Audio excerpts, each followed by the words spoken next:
Hoje eu vou falar sobre a síndrome do egoísmo. Olha o que diz Filipenses capítulo 2, versículo 3 e 4.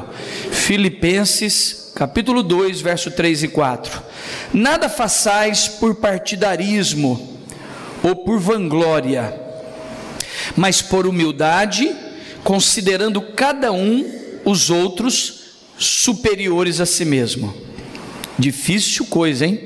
Fazer tudo considerando que as pessoas são superiores a nós mesmos. Não tenha cada um em vista o que é propriamente seu, senão também da cada qual o que é dos outros. Não tendo em vista o que é propriamente seu, ou seja, não pense só em você, senão também aquilo que é dos outros. Não precisa abrir, eu vou ler para você um texto bem conhecido, Mateus 6,33. Buscai em primeiro lugar o seu reino e a sua justiça, e todas as demais coisas serão acrescentadas. Buscai em primeiro lugar o reino de Deus, e as demais coisas serão acrescentadas, ok? Eu não sei se você já percebeu isso, alguns pecados, eu dei esse nome só para a gente imaginar algo. Alguns pecados são considerados pecados brancos, pecados que nós fomos aprendendo a conviver com eles, né? Pecados que você percebe que a igreja e às vezes a própria sociedade leva isso como se não fosse pecado. Por exemplo, você vê uma pessoa na igreja sendo tratada, às vezes disciplinada, se ela fumou. Mas você não vê a pessoa sendo... Você já viu alguém ser excluído de uma igreja porque ele fez fofoca? É só uma pergunta. Por favor, não estou fazendo apologia a fumar. Só estou dizendo que para mim a fofoca é mais prejudicial do que o cigarro. O cigarro é extremamente prejudicial. Mas a fofoca pode destruir tudo, pode destruir uma família, pode destruir uma igreja, pode destruir um lugar, pode destruir uma vida, Eu nunca vi uma pessoa ser tratada na igreja, você está sendo disciplinado porque você fofocou. Eu nunca vi ninguém ser tratado numa igreja porque ele é egoísta. Você já viu alguém ser tratado? Nós estamos tendo que tratar você porque você é uma pessoa extremamente egoísta. Então alguns pecados... na igreja, no meio cristão, eu falo cristão porque somos cristãos, eles parecem que eles não têm importância. Então você pode fazer isso, você vai ver alguém ser repudiado de uma igreja se ele cair num pecado sexual.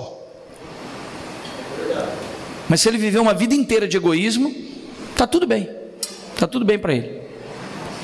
Alguns pecados que eu chamo de pecados brancos, parece que eles são considerados inofensivos e não prejudiciais. E o egoísmo é um. Vamos falar um pouco sobre o egoísmo. Nós convivemos com eles e parece que esses pecados são normais e o egoísmo é um deles.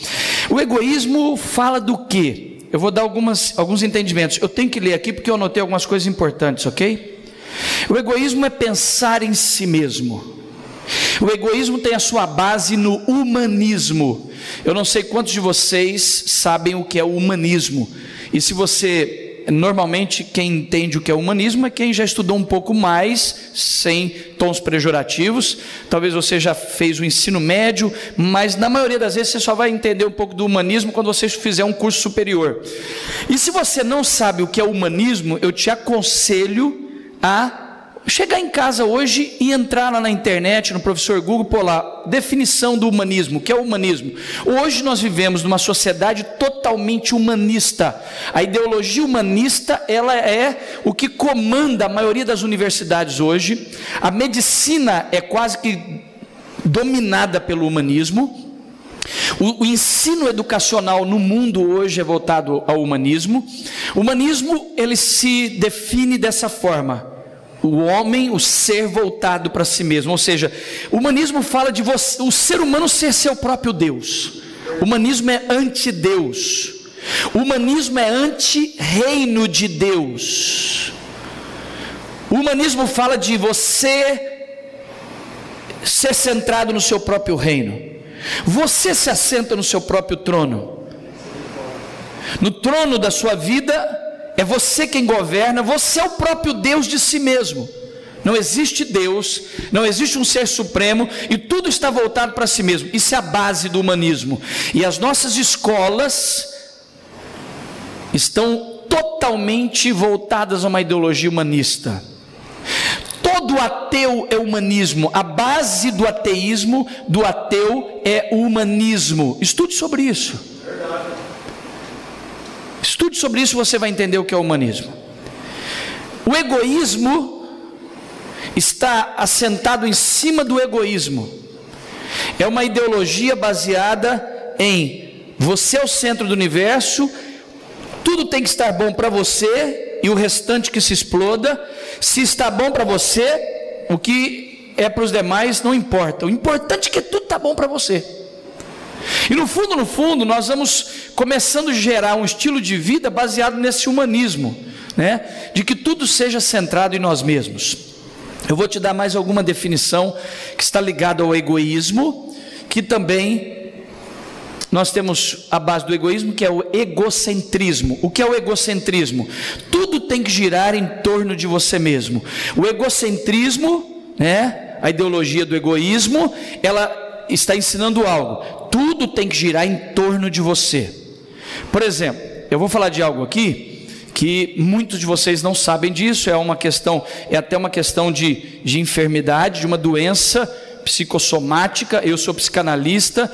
Nós temos, por exemplo, se você não sabe o que é isso, um borderline. O que é um borderline? Um borderline quando você ouvir falar que alguém fez um diagnóstico de borderline, é uma pessoa totalmente voltada para si. E hoje nós temos muitos borderlines. A maioria dos pirados da cabeça são borderlines. Eu podia traçar aqui todo o perfil de um borderline. São pessoas voltadas para si mesmo, totalmente egocêntricas.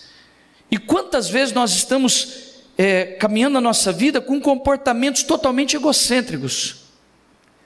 E eu vou falar de coisas simples que sinalizam isso na nossa vida.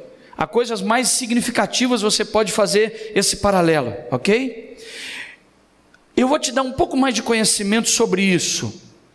O egocentrismo, o humanismo, está baseado em cima de uma outra, são ideologias que caminham juntas, tá? Que é o hedonismo. Eu não sei se você já sabe o que é um hedonismo. O hedonismo é, independente dos efeitos colaterais, o que importa é que é bom para você. Hedonismo leva uma pessoa à falta de sensibilidade ao sofrimento alheio, desde que o agrade. Os efeitos colaterais que isso vai causar na vida das pessoas, pouco importa para ele. O que importa é que está dando prazer para ele, está tudo bom para ele. Essa é a base do hedonismo. Então você vê que essas coisas caminham juntas. O egoísmo, o egocentrismo, o humanismo, o hedonismo, todas essas ideologias voltam, o ser humano voltado para si mesmo. Agora, ouça o que eu vou te falar agora, e eu vou te pedir, por favor, que você não se desvie por nada, porque essa palavra é de Deus para a sua vida. Eu até usei um exemplo para vocês aqui, só para te ajudar. A palavra do Senhor diz, Jesus deu uma parábola dizendo que o semeador saiu a semear, e uma parte da semente caiu à beira do caminho, uma parte caiu em solo rochoso, uma parte caiu entre os espinhos, e uma parte caiu em boa terra. Então, dos 100% das sementes que o semeador jogou nos solos, somente 25% produziu. Todos os 75%, a maior parte se perdeu e não produziu nada. Só pense no que eu vou te dizer.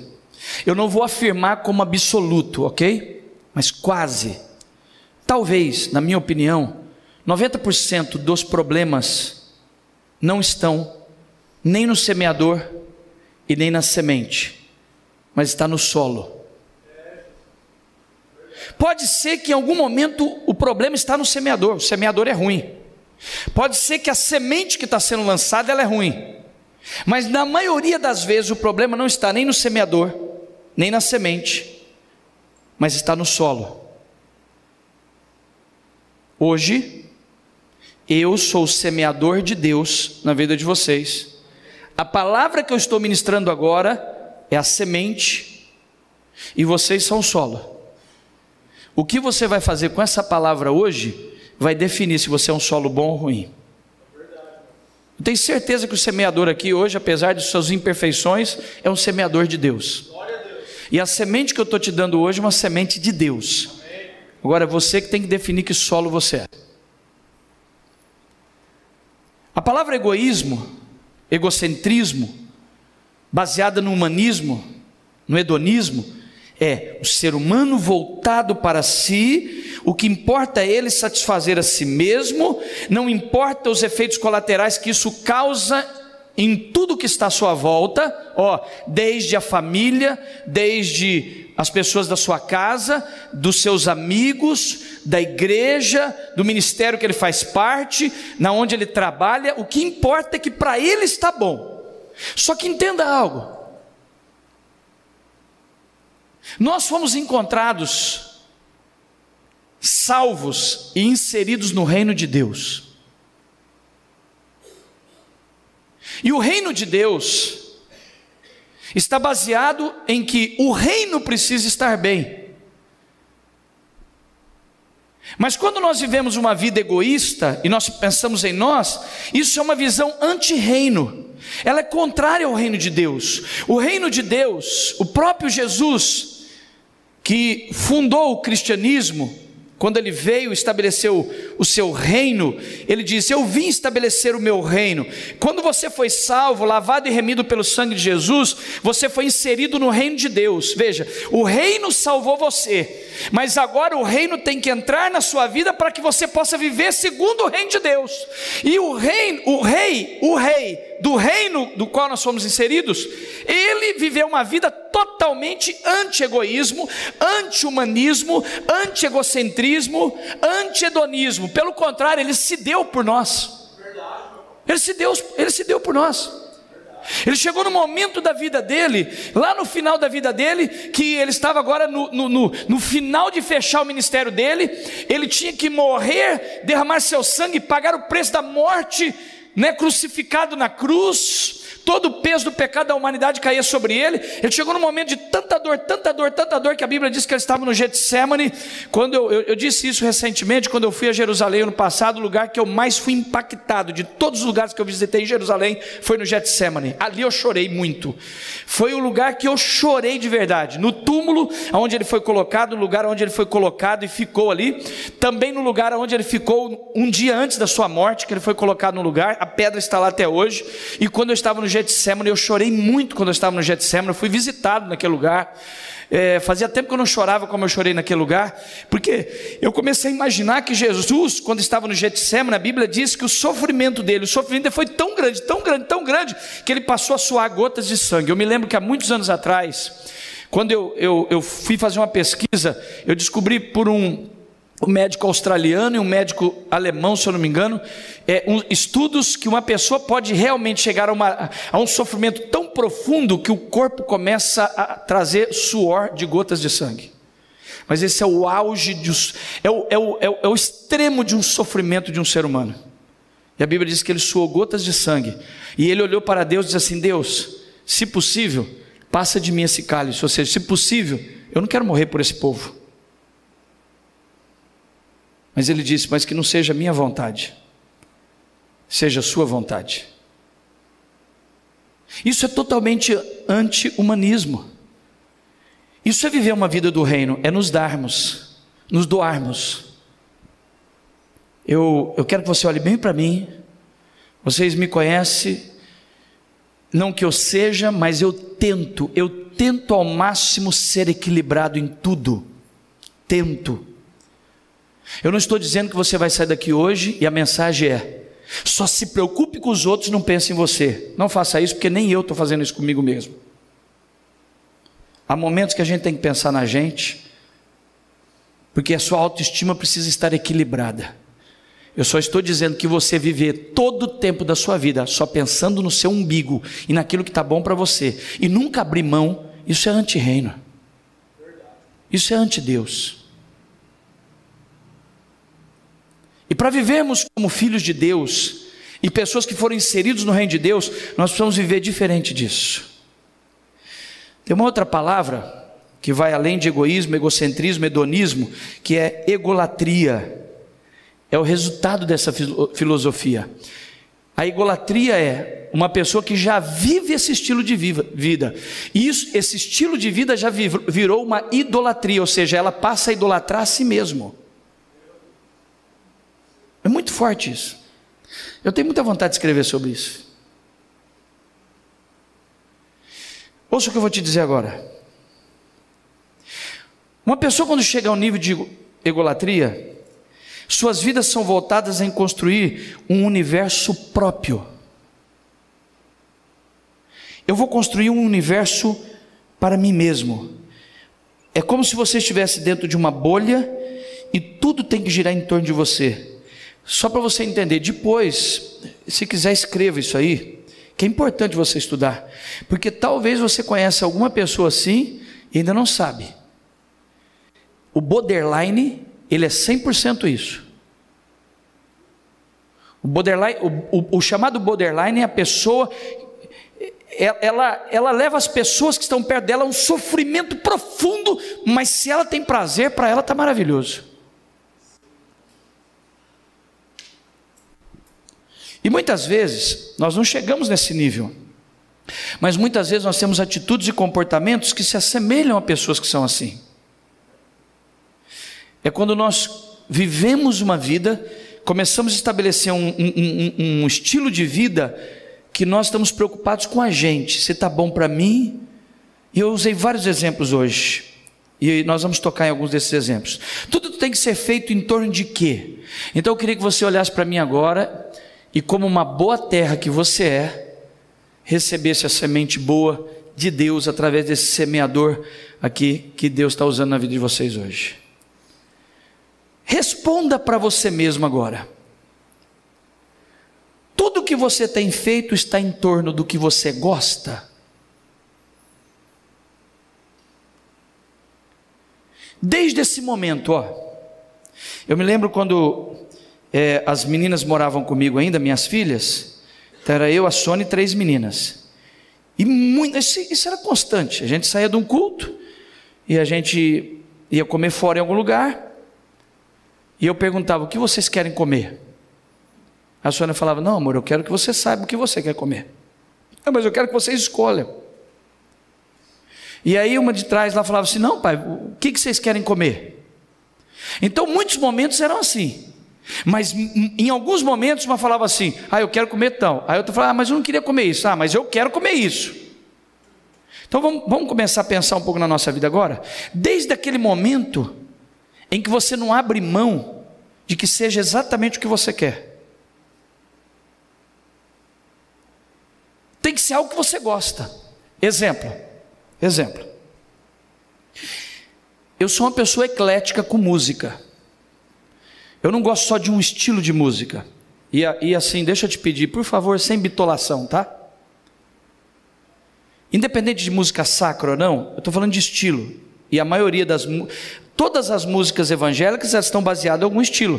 Tem sertanejo evangélico, tem de tudo. Alguém está me entendendo? Diga amém. Eu, particularmente, o Arão, eu não gosto de um estilo de música. Na verdade, não gosto, eu tenho às vezes até aversão. Eu não gosto de sertanejo universitário, é meu estilo. Minha tendência é mais um jazz, um blues, um soul, uma música, na minha opinião, diferente. Eu gosto de um sertanejo raiz. Se eu ouvir uma música sertaneja raiz, eu gosto. Mas o gosto do Arão eu não sou muito chegado no sertanejo. Mas se eu estiver num lugar onde alguém vai tocar uma música evangélica sertaneja, ou se eu souber que alguém tem um estilo sertanejo, eu vou investir naquela pessoa, porque vai além do que eu gosto.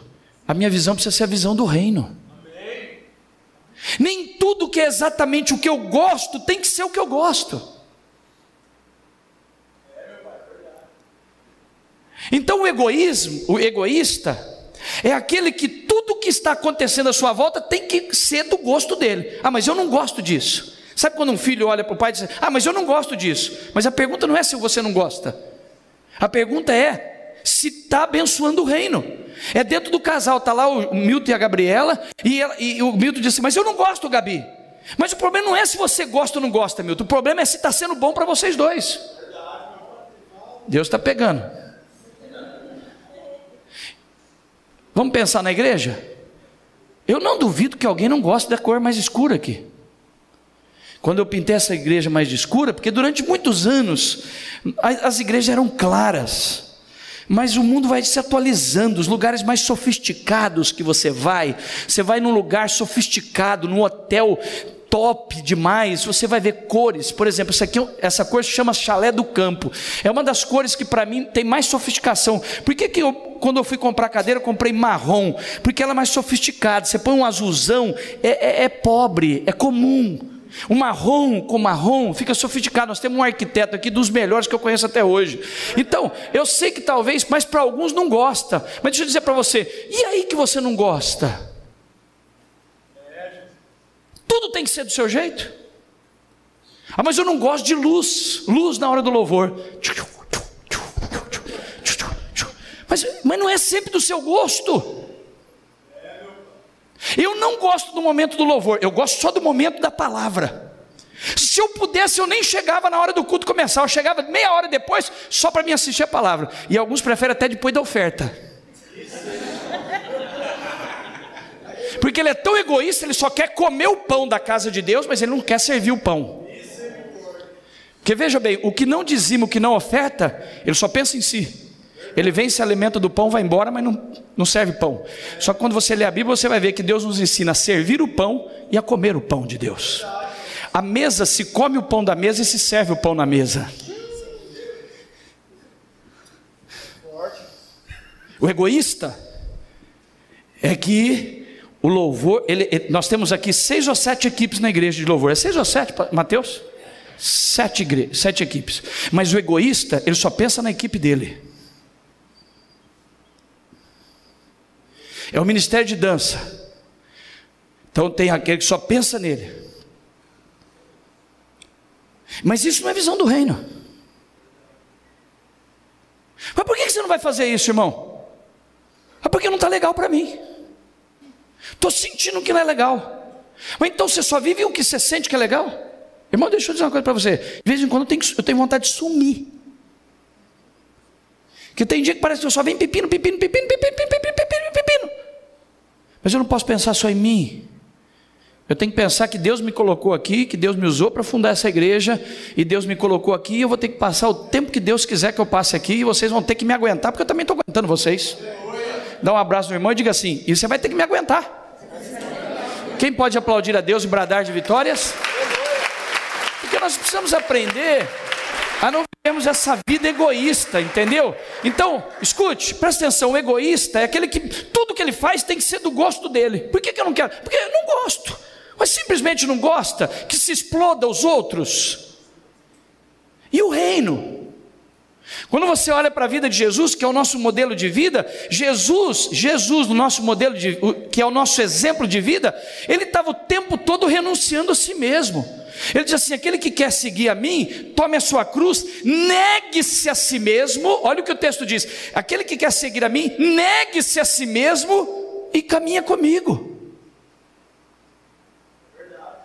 Quando você tem uma visão do reino, ela é anti-egoísmo. Você está disposto a negar a si mesmo muitas vezes, abrir mão daquilo que você gosta, para que o reino de Deus seja abençoado. Tudo tem que ser feito no meu estilo. Tudo tem que ser feito de forma que me agrada. Se não me agrada, não vai dar certo. Suas decisões, suas escolhas giram em torno do quê? Pensa na coletividade? É uma pergunta que eu faço sempre para mim.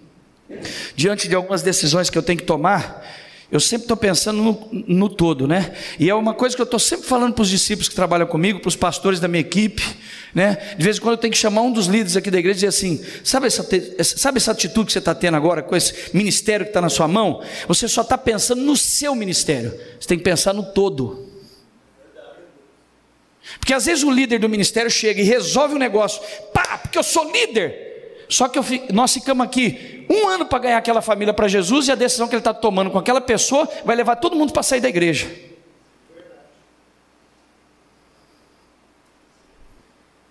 Então nós não podemos pensar só em nós. Então de vez em quando eu tenho que sair ligando para algum para consertar a caca de alguns líderes que faz umas cacas. Não fica chateado não, você tem 2 coisas para fazer: ficar contrariado comigo ou receber uma palavra de Deus. Aí eu tenho que ficar ligando para resolver os problemas. Sabe por quê? Porque senão eu vou perder as pessoas. Nós não podemos estar certo em tudo. Então nós temos que pedir perdão. E pedir perdão é abrir mão do egoísmo.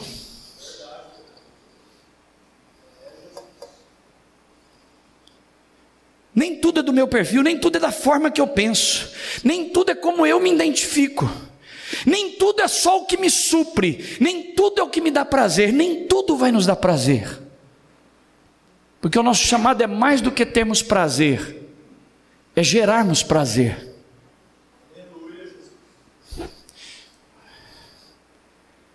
Está pronto para ouvir algumas frases aqui?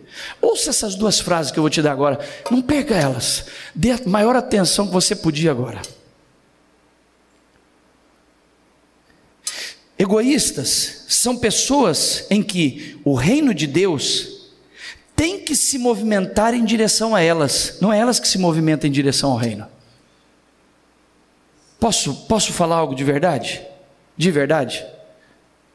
No fundo, nós, os líderes das igrejas hoje, precisamos até parar de ficar estabelecendo igrejas que agradem as pessoas. Nós precisamos estabelecer igrejas formando pessoas que agradem a Deus. Nossos cultos têm que ser mais cultos para gerar pessoas que vão agradar a Deus e abrir mão de si mesmo muitas vezes, do que ficar tentando o tempo todo ter que suprir tudo de todo mundo.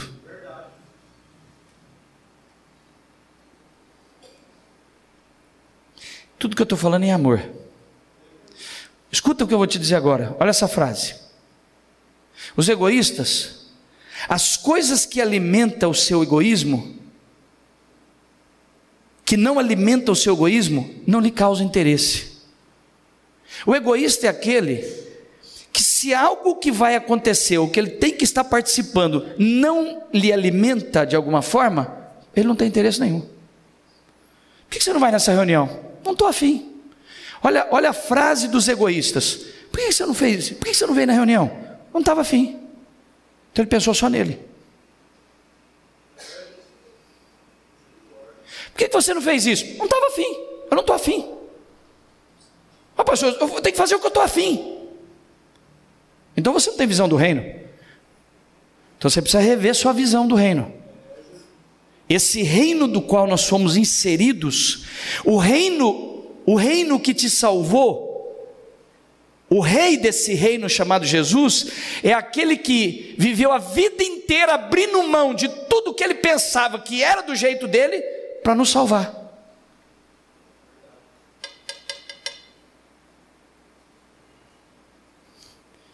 A pessoa que é egoísta, aquilo que não alimenta o egoísmo dele, não tem interesse nenhum. Por que você não veio no evento aqui da igreja? Não estava afim, não gosto. Mas não é porque você gosta ou não gosta, é porque está abençoando o reino. Está forte o sermão? Por que você não veio no evento da igreja? Não é minha praia, não gosto. O som está alto demais. E tem dia que está, eu fico no pé. Mas tem dia que está baixo demais.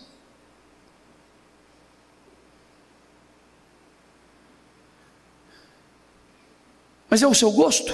Ou é o gosto de tudo? A palavra demorou demais.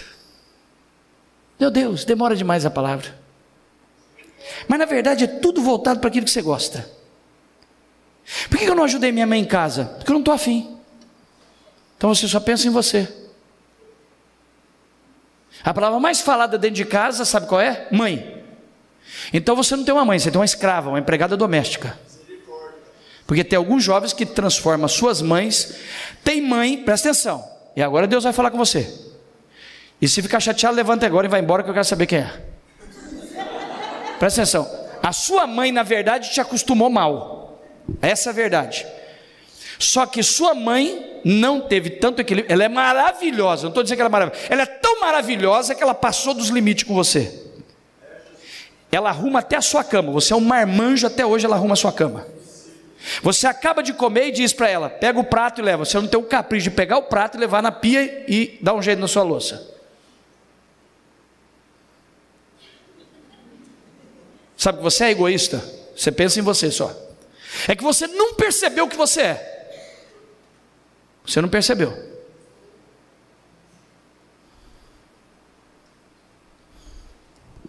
Então nós estamos formando uma geração de egoístas, baseada em pessoas. Por que eu continuo magoado? Por que você não libera perdão? Porque você só pensa em você. Você já parou para pensar nisso? Ouça o que eu estou te falando agora. Olhe para mim. Eu estou sendo boca de Deus para vocês.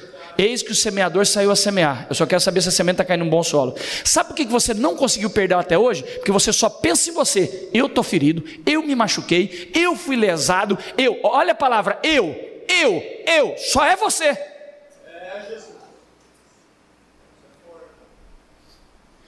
Porque muito das nossas faltas de perdão está ligado ao nosso egoísmo. Porque a gente só está voltado para nós. Questões familiares, a gente podia dar exemplos enormes aqui. Só pensamos na gente. Quantas vezes eu tive que chegar para algumas das minhas filhas e dizer assim: você só pensa em você. Todos nós aqui temos contextos familiares disso. Eu tive contextos familiares na família que eu vi, meu pai e minha mãe, que eu tive que chegar para alguns e dizer assim: você só pensa em você. E às vezes dentro da nossa família, você percebe que alguns dos membros da família só pensam neles. Quantas vezes eu tive que chegar para minhas filhas e dizer assim: cara, vocês acham que eu ralo pra caramba até hoje? Deixa eu dizer uma coisa para você, eu não vou mentir. E para mim isso é a coisa mais tranquila.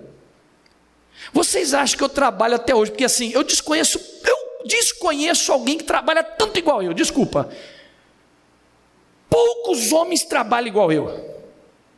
Aos 55 anos, cara, quando eu morrer, vai todo mundo olhar para o meu caixão e dizer assim: esse cara era trabalhador. Aleluia.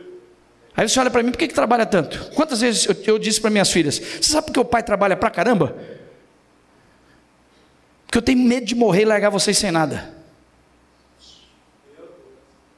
Então, uma das razões que eu trabalho pra caramba, não é a única razão, é porque eu penso nas minhas filhas e pensava na minha esposa. Eu sei que a maioria dos homens, eu olho para Paraíba, eu me identifico muito com Paraíba. Eu duvido que não passe isso na sua cabeça. Cara, eu tenho que trabalhar porque eu tenho que deixar alguma coisa para minhas filhas. Sabe o que é isso? É pensar nos demais. A gente às vezes se mata para os outros, mas às vezes nós estamos criando filhos que são egoístas. Desculpa, tá? Nós, os pastores, precisamos nos preocupar com vocês, senão a gente vira egoísta. Mas posso falar para vocês? Vocês também precisam pensar na gente. Você acha que é fácil tocar isso aqui? Você acha que é fácil tocar uma igreja dessa? Eu começo dia 1º com um monte de conta para pagar aqui. Entrando ou não entrando, eu tenho que pagar. O peso de todos vocês cai tudo sobre mim. Não é fácil. E eu vou te falar de boa, mas de boa. Você tem duas coisas para fazer agora: se queimar, achar que eu estou me gabando, ou você ouvir e receber essa palavra. Eu e a Sônia chegamos num momento financeiro da nossa vida há muito tempo que a gente podia mudar para qualquer lugar, mexer com nada mais e viver a resto da vida. Você sabe que eu estou ainda aqui na igreja, que eu amo vocês, que Deus me colocou para cuidar de vocês, e eu vou passar os próximos anos cuidando da vida de vocês. Porque eu me preocupo com vocês. Sabe por que você recebe uma mensagem? Não te vi no culto. Tem dia que a Sônia fala para mim assim, minha mulher fala assim: descansa, cara, o cara não foi no culto, ele está lá descansando. Eu continuo insistindo: cara, não estou te vendo no culto, velho. Manda uma mensagem para o jovem da igreja: cara, estou te vendo faltando. Sabe, eu tenho uma expectativa de ver você fazendo algo, reagir, melhorar. Sabe por quê? Porque eu não penso só em mim, eu penso em vocês. Isso é visão do reino. O reino é baseado nisso. Eu não vou no culto, eu não vou na igreja. Por quê? Não estou afim. Estou afim de ficar em casa. Em algum momento você pensou: não, cara, se eu não for no culto, meu pastor ficou lá a tarde inteira, 2, 3 dias buscando Deus para dar uma palavra para mim, eu não posso pensar só em mim. Se eu não for no culto, eu vou atingir o outro que não foi. No fundo, nós somos egoístas.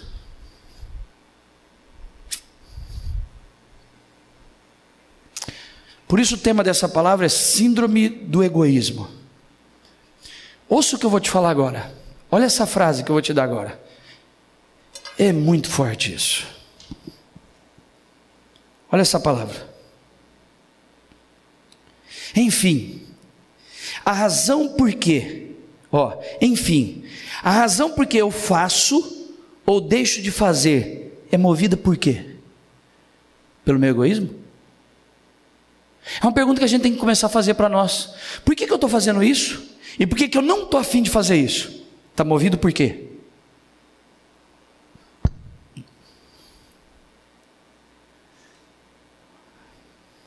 Ouça essa palavra. Muitas vezes nos escondemos em algo aparentemente bom, porém a motivação é egoísta. A implantação do reino de Deus em nós é necessária. A visão do reino de Deus é coletiva e não singular. Vou repetir. Não sei o que isso está provocando em você. A visão do reino de Deus é coletiva e não singular. Por isso o texto que eu li em Efésios diz: quando vamos fazer algo, não façamos por partidarismo ou pensando só em nós, mas pensando nos outros.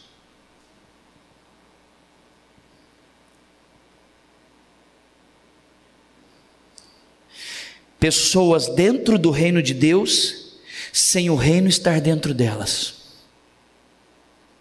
Você foi inserido no reino, mas o reino não está dentro de você. Porque se o reino estivesse em você, você começaria a pensar de forma coletiva e não singular. Você pensaria no plural e não no singular.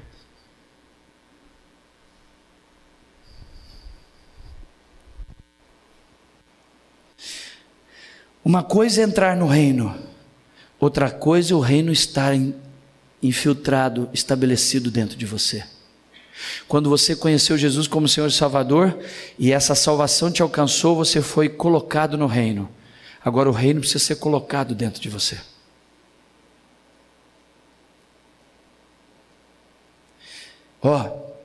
Desculpa, olhe para mim. Se você não tomar cuidado, todo o seu envolvimento com a casa de Deus é segundo plano. Você só vem no culto quando der, você só se envolve nas coisas de Deus quando der, porque você parou de buscar Ele em primeiro lugar. O reino dele já virou segundo plano para você. Eu não estou dizendo que você não tem que trabalhar, que você não tem que conquistar, pelo amor de Deus. Só estou dizendo que você tem que ter a visão do reino. Pessoas com o reino dentro delas não buscam seus próprios interesses. Não fazem ou deixam de fazer algo pensando somente em si mesmo. Jesus diz ao Pai: se possível, passa de mim esse cálice. Mas ele termina dizendo: mas que não seja minha vontade, mas a sua vontade. Feche os seus olhos, se coloque de pé. Feche os seus olhos onde você está, e se você pode, coloque as mãos no seu coração.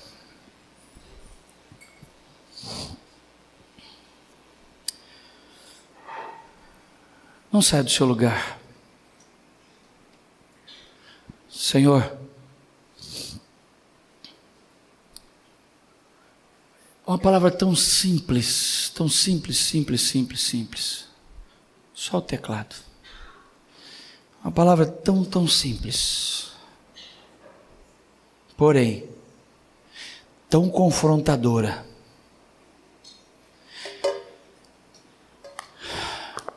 Abre os nossos olhos, abre o nosso coração para a visão do reino, Deus. Não nos deixa viver uma vida voltada, baseada somente naquilo que nos interessa. Quem tem o reino dentro dele, sempre tem uma visão coletiva de tudo. Sempre é uma preocupação de que à sua volta tudo está sendo abençoado. Quem está sentado no trono que está dentro de nós? Nós repreendemos toda a ideologia humanista, hedonista, egocentrista. Nós queremos a ideologia do reino. Olhe para mim, estou terminando, olhe para cá. Eu tenho visto no meu tempo de lazer, eu parei de ver televisão e eu fico buscando alguns seriados que podem me edificar no meu tempo de lazer, mesmo sendo lazer algo que me edifica. Eu vi um seriado agora recentemente, que chama Coroa em inglês. Alguém pode me ajudar em inglês? Coroa? The Crown, isso? Que é a história da rainha Elizabeth. Se você não leu, tem na Netflix. Começa hoje a ler. Foi algo que marcou minha vida de uma forma tão profunda, porque a rainha Elizabeth, chega um momento, esse que eu vi, que na verdade ficou claro, eu não tinha uma visão tão ampla de monarquia como eu estou tendo depois que eu comecei a ver esses seriados de monarquia. Quando ela se aceitou ser rainha, ela casou com a própria Inglaterra. O direito dela, o direito da rainha, é não ter direito nenhum se fere qualquer coisa do país. É muito forte, cara. É muito forte. E é engraçado que a Inglaterra é um país monárquico. Qualquer coisa que ela tem que decidir como rainha, que fere a Inglaterra, ela tem que abrir mão, ela tem que se sacrificar. Isso foi o que Jesus fez por nós. Se cada um de nós aqui decidirmos vivermos essa base de vida, nós seremos instrumentos de Deus. Olha, eu não estou ensinando desequilíbrio. Realmente tem momento que você tem que olhar e dizer assim: deu meu limite, eu preciso agora descansar, eu preciso disso. Eu tenho vivido momentos assim.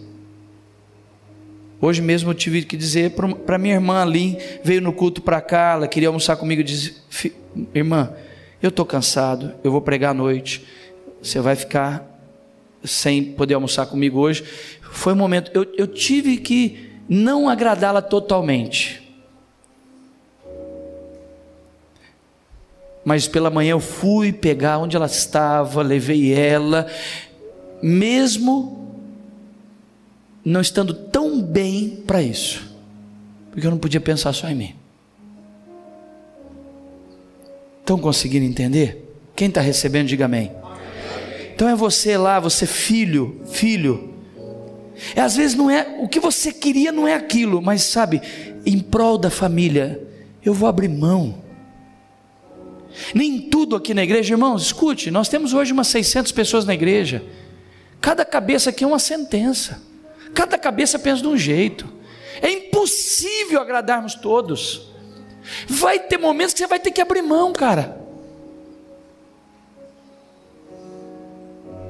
vai ter momentos que a gente tem que renunciar, não é fácil. Às vezes você chega aqui e fala do louvor, você não sabe o que é ficar atrás daquela mesa que o Mateus e o Du ficam lá, porque, cara, não é fácil. Se ficar abaixo demais, fica ruim, tem que agradar o cara do violão, eu estou só usando vocês de exemplo, pelo amor de Deus, tá? É só um exemplo, né? Porque é o que mais aparece. Tem que agradar o cara do violão, tem que agradar o canto, tem que ter o retorno para o cara, tem retorno outro, aí tem que atender o irmão que quer o som, mas está alto demais, não é fácil.